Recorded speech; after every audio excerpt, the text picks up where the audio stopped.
So this is of 10 November, day second.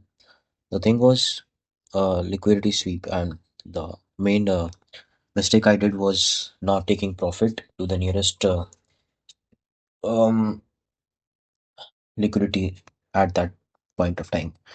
So my mistake was that.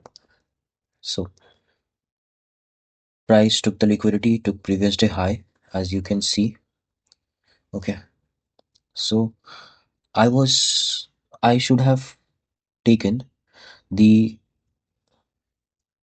I should have taken the profit right like this. I should have entered the trade here and taken the profit to the nearest liquidity. But instead, I did this mistake. I was late in trade. I took the trade here, sold JPUSD, and tried to take the profit here. But instead of that, I got liquidated. You can see this is me getting liquidated, and then price moved to the nearest liquidity. You can see.